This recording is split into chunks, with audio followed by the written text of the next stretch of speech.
Hello, YouTube. This is the Fighting Nerd and his co-host, Jolly Roger. And I like knives.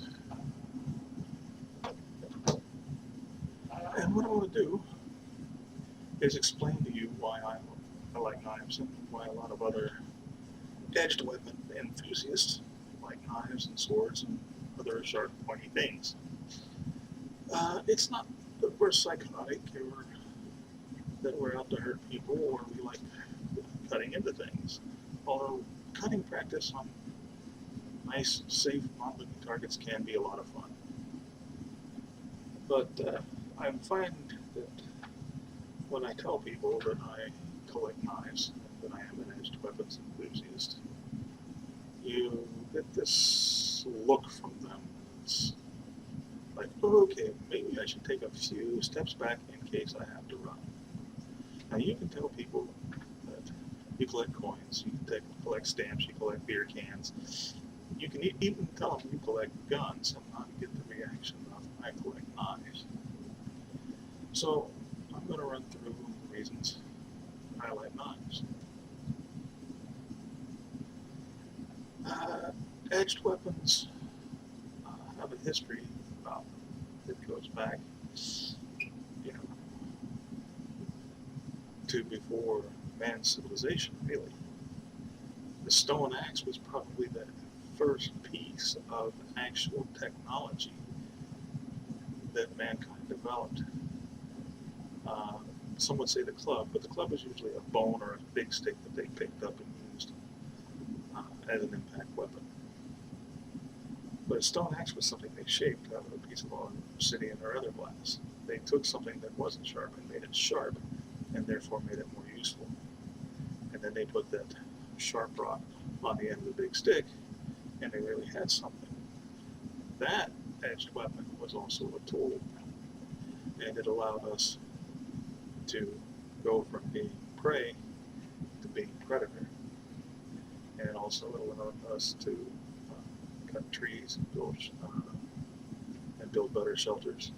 Eventually,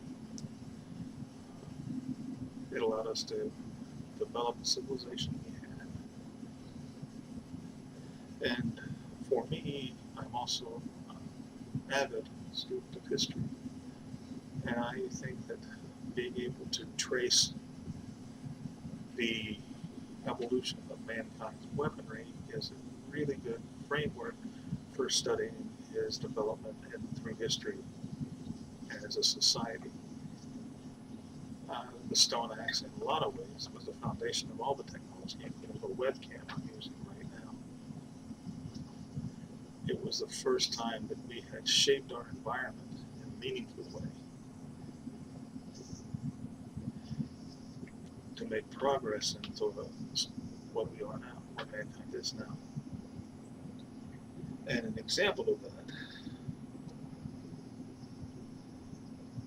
is this kukri. Now the kukri is the signature weapon of the Gurkha warrior. Now the Gurkhas are native to Nepal.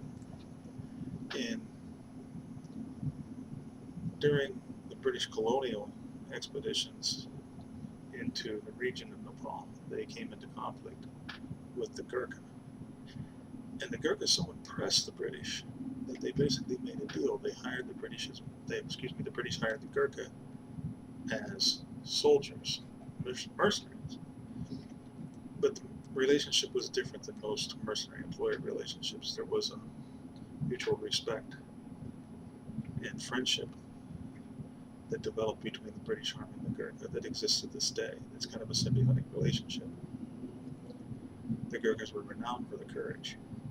I really think that you should research the Gurkhas. I'm going to put a link at the end of this video to an excellent documentary about the Gurkha. It's well worth well worth watching. But the thing is that the Gurkha fighting along for the British, and they also are used by the government of India, and I believe, Singapore. But the Gurkhas were renowned warriors, and the history of the Gurkha is just incredible. They fought alongside British forces in World War I, World War II, Malaysia, and a lot of other colonial campaigns.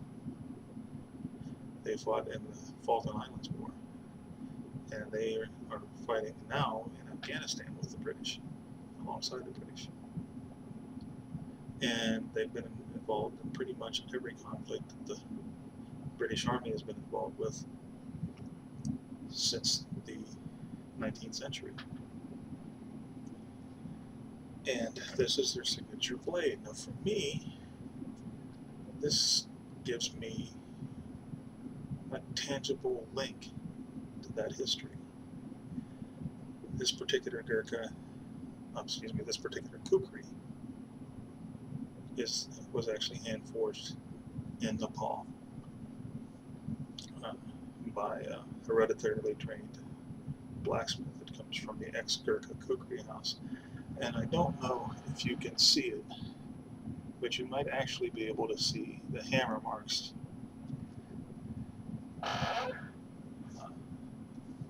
in this blade. So I can hold this knife and know a little bit, get a sense of what it was like to be, I can't say what it was like to be a Gurkha, that would be an overstatement. But I can get a sense of the Gurkha mentality. For one thing, this was also a tool. They were using these long before they ever signed on with the British. Gurkha men had one of these everywhere, and there are all kinds of different sizes of these. But it was something they used every day. Now think about living in an environment when you had to carry one of these as a day-to-day implement for living your life. And then, of course, the British Army had so much respect for the Gurkhas that they actually had these factory-produced to issue to the Gurkha regiments. And imagine what it would be like in World War I, for instance, to go into a trench with one of these in one hand and your rifle in the other, in close quarter combat, using your rifle to block bayonet thrust, saber thrusts, and then actually cutting into human flesh with one of these. You can hold that and get an inkling of the mentality of the people that developed this blade and used it. So that's the historical aspect of why I collect blades. The same thing can be said for the Bowie knife.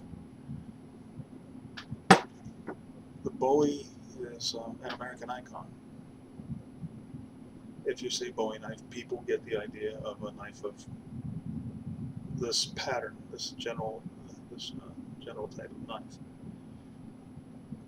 It bears the name of an iconic figure in American history, James Bowie, of course. And you can hold this and think about the start of his fame at the sandbar fight, where he had basically a glorified kitchen knife, and how his experience in that fight, in which he was wounded several times and still fought his way out of a nasty situation. Again, that's something you could look up yourselves. But this knife went on to be used in the frontier. It became kind of a status symbol in a lot of ways. If the Winchester 73 rifle was the gun that won the West, the Bowie pattern knife was the knife that won the West. And I can hold this reproduction and think what it's like to have one of these on my hip every day. To be a mountain man running a trap line. To be a pioneer using this knife for processing a game animal he's just killed, or perhaps defending himself against some sort of an attack by bandits or American Indians or whatever. But this is a way that I can connect with history in a very tactile, physical way.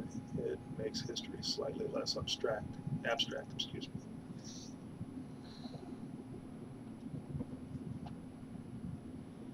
Now, also with knives and other edged weapons, there is a mystique to them that, say, firearms doesn't have.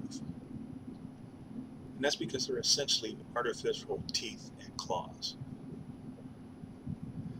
We don't have effective claws as a species anymore. Our teeth are pretty much worthless as offensive or defensive weapons. That's not the way our species developed. We developed artificial claws and teeth.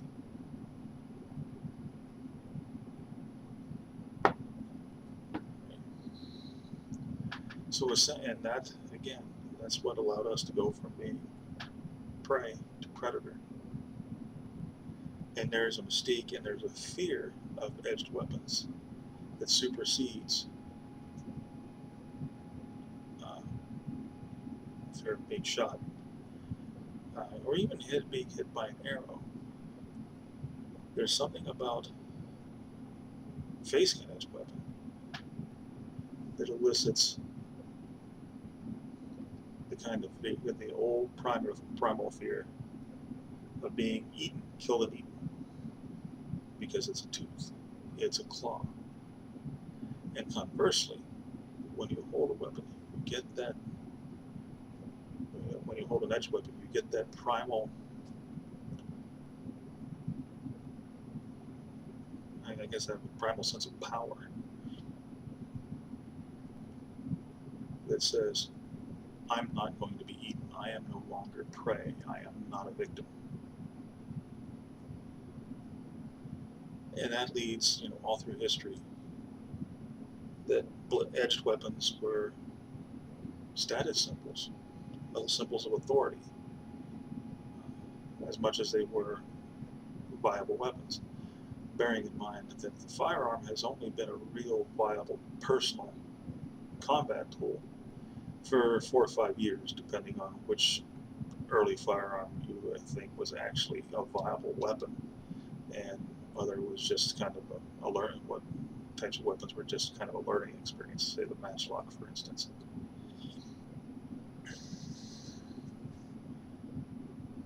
So that's where I'm coming from on that.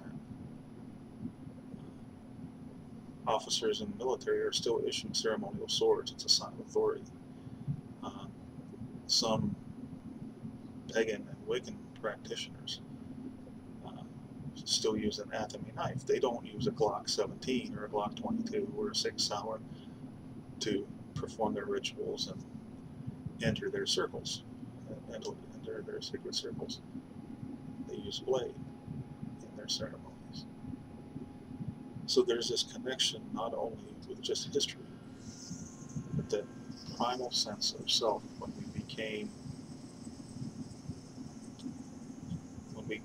started to become the dominant species on the planet. It had to do with something sharp that we could defend ourselves against the wolves and the saber-toothed cats and the short-faced bears. And all of that comes in to the last thing, which is you can look at a blade like something very distinctive, like the kukri. And once you start really learning about the design philosophies, the history of where the knife was made and by who, and how different shapes of blades and weights affect how knives are used, you get an idea of how those people fought, because they designed edged weapons to suit their particular need in their culture, in their geographic area, and whatever enemies that they had to fight. And by understanding how they fought, you can get an understanding of how they thought. So all of that is my reason for liking edged weapons so much, particularly knives, because so much of what we are is founded on them. And of course, also a well-made knife, even a well-made knife from a Chinese factory has a level of precision. And since they want to sell blades, and a lot of people like me go by aesthetics when they buy a blade, right? They can be a beautiful thing, but they're beauty in form and function. And that's it. It's not when people collect edge weapons, it's not that they're into violence necessarily. They're not into hurting people. For me, and I think a lot of other people, it's about this connection to history, and it's about connection to that inner predator, and that actually that inner prey, that fear of being something's prey. The connection to that primal part of mankind is still important.